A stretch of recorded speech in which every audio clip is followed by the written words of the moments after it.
So joining us now is CBS News Elections Director Anthony Salvanto to talk about this really surprising upset. This is a huge win for the Tea Party. Last time we spoke, we talked about maybe the Tea Party was losing steam. Huge is an understatement. Yeah. This one will shock the political world with reverberations for weeks. You know, they say decisions are made by those who show up. Well, tonight in Virginia, it seems like the most committed Tea Party activists were the ones who showed up. Right. If you look at turnout, it's really less than 10% of all the people in the district. But the ones who turn out in primaries like this certainly caught Majority Leader Cantor by surprise. Not just him, I presume. Did anybody expect this? Nobody did. Now, there's a report that his own internal polling showed him up by over 30 points. And there weren't a lot of public polls because, you know, people felt that with Cantor outspending what many felt was small opposition, didn't turn out that way. Right. With that kind of spending imbalance, that surely he'd get the turnout, that surely he'd get the vote out that he needed, and it didn't turn out that way.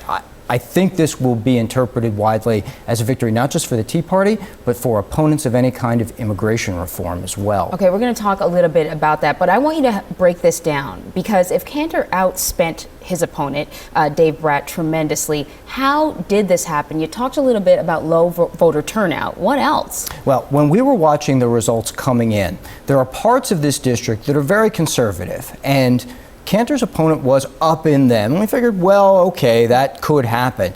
But then there's a vote-rich suburban area that you would figure would go heavily for Cantor, and that didn't either. And what that tells you is that this was really a widespread rebuke, probably not just of Eric Cantor, but probably sending a message against the House GOP leadership in general. Back to that GOP, they're insiders, they don't understand the common man type of thing. I mean, that's what Dave Brat accused Cantor of being, a Washington insider. He also really focused on immigration and suggested that Cantor was a sympathizer when it came to illegal immigrants, that he favored an amnesty sort of situation. That torpedoed him. Yeah, throughout this primary season, we've heard on background and we've seen in the press that a lot of House GOP members were scared to tackle immigration reform because they feared a primary challenge.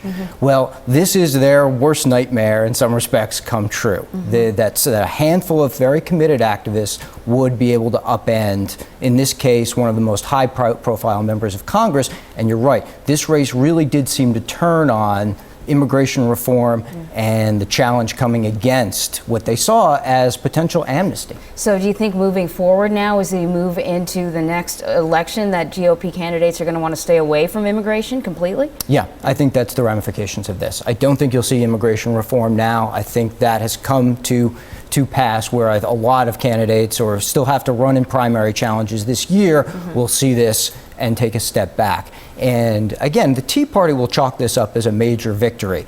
It's also a great leverage point in American politics, because now with a small turnout but committed activists coming out, they see that they can have great power that echoes nationwide. And that was sort of going to be my next question. Can they use this as fuel now to turn the tide, the Tea Party, to turn the tide for them moving forward, or do you think this is just a one-off victory? Oh no, they'll use this for certain. You know, there are other Tea Party challenges coming up. We'll watch one in the Mississippi Senate race in a couple of weeks, as we've noted. But of course, fundraising will go up after this. There'll be extra motivation. And this was a year when we were talking about the demise of the Tea Party, right? They just couldn't get something done. And well, there's politics for you. You never know. It's exciting. It's so true. Anthony Salvanto, CBS News Elections Director, thank you so much. Thank you.